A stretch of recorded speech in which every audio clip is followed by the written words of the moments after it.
ముందుగా రాష్ట్రంలో కొత్తగా ఏర్పడినటువంటి ప్రభుత్వానికి మా ఈ మేముస యూట్యూబ్ ఛానల్ తరపున ఆర్థిక శుభాకాంక్షలు తెలియజేస్తున్నాను. అదేవిధంగా ఎన్నికల హామీల్లో చెప్పిన విధంగా అమలు చేస్తున్నటువంటి ప్రజానాయకులందరికీ ధన్యవాదాలు తెలియజేస్తున్నా. రాష్ట్రంలో కొద్ది కాలంగా ఏర్పడినటువంటి ప్రభుత్వం అనేక విధమైనటువంటి ఎన్నికల హామీలను అమలు చేస్తూ శ్రీ నారా చంద్రబాబు నాయుడు గారు ముఖ్యంగా సీఎంగా ఛార్జ్ తీసుకున్న వెంటనే 5 హామీలను అమలుపరచడం జరిగింది. అదేవిధంగా రాష్ట్రంలో ఆ తరువాత చేసినటువంటి అనేక విధమైనటువంటి మార్పులు, అనేక విధమైనటువంటి చర్యలు మనం చూసాం. ఫస్ట్ మనం చూసుకుంటే మెగా డిఎస్సి పేరుతో 16,347 పోస్టులని భర్తీకి ఆంధ్రప్రదేశ్ గవర్నమెంట్ విడుదల చేయడం జరిగింది. ఈ మెగా డిఎస్సిలో మనం చూసుకుంటే ఎస్జేటి సెకండరీ గ్రాడ్యుయేట్ టీచర్స్ 6,371 మంది, అదేవిధంగా పీఈటీ ఫిజికల్ ఎడ్యుకేషన్ టీచర్స్ 132 మంది, స్కూల్ అసిస్టెంట్స్ 7,725 మంది, టీజీటీ ట్రైన్డ్ గ్రాడ్యుయేట్ టీచర్స్ 1,781 మంది, అదేవిధంగా టీజీటీ పోస్ట్ గ్రాడ్యుయేట్ టీచర్స్ 286 మంది, అదేవిధంగా ప్రిన్సిపల్స్ 52 మంది.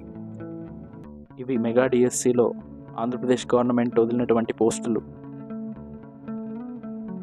తరువాత మనం చూసుకుంటే పెన్షన్ స్కీమ్.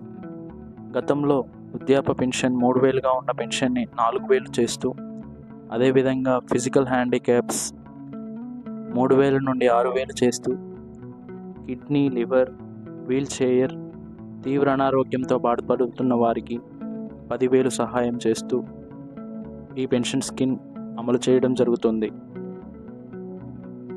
తరువాత మనం చూసుకుంటే గత ప్రభుత్వం ప్రవేశపెట్టినటువంటి ల్యాండ్ టైటిలింగ్ యాక్ట్ రద్దుపై ఉత్తర్వులు జారీ చేయడం జరిగింది.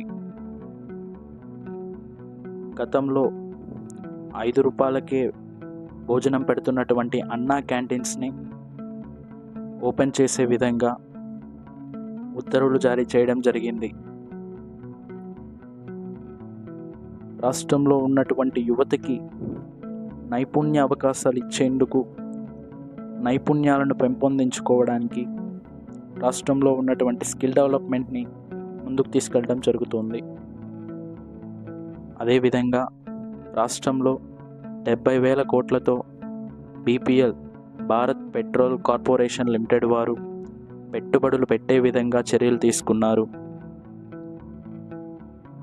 రాష్ట్రంలో ఉన్నటువంటి రైతు బజార్లలో తక్కువ రేట్లకే బియ్యం, కందిపప్పు అందించే విధంగా చర్యలు తీసుకున్నారు.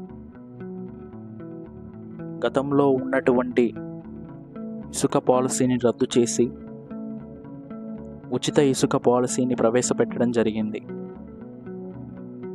రాష్ట్రంలో అమరావతి ఏకైక రాజధానిగా ఉండాలనే ఉద్దేశంతో అమరావతి పనులను ప్రారంభించడం జరిగింది.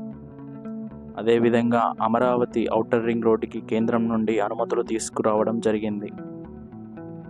ఇవి ఇప్పటి వరకు ప్రభుత్వం చేసినటువంటి విధానాలు. మరెన్నో పథకాలను ప్రవేశపెట్టే విధంగా ప్రభుత్వం చర్యలు తీసుకుంటుంది. Thank you.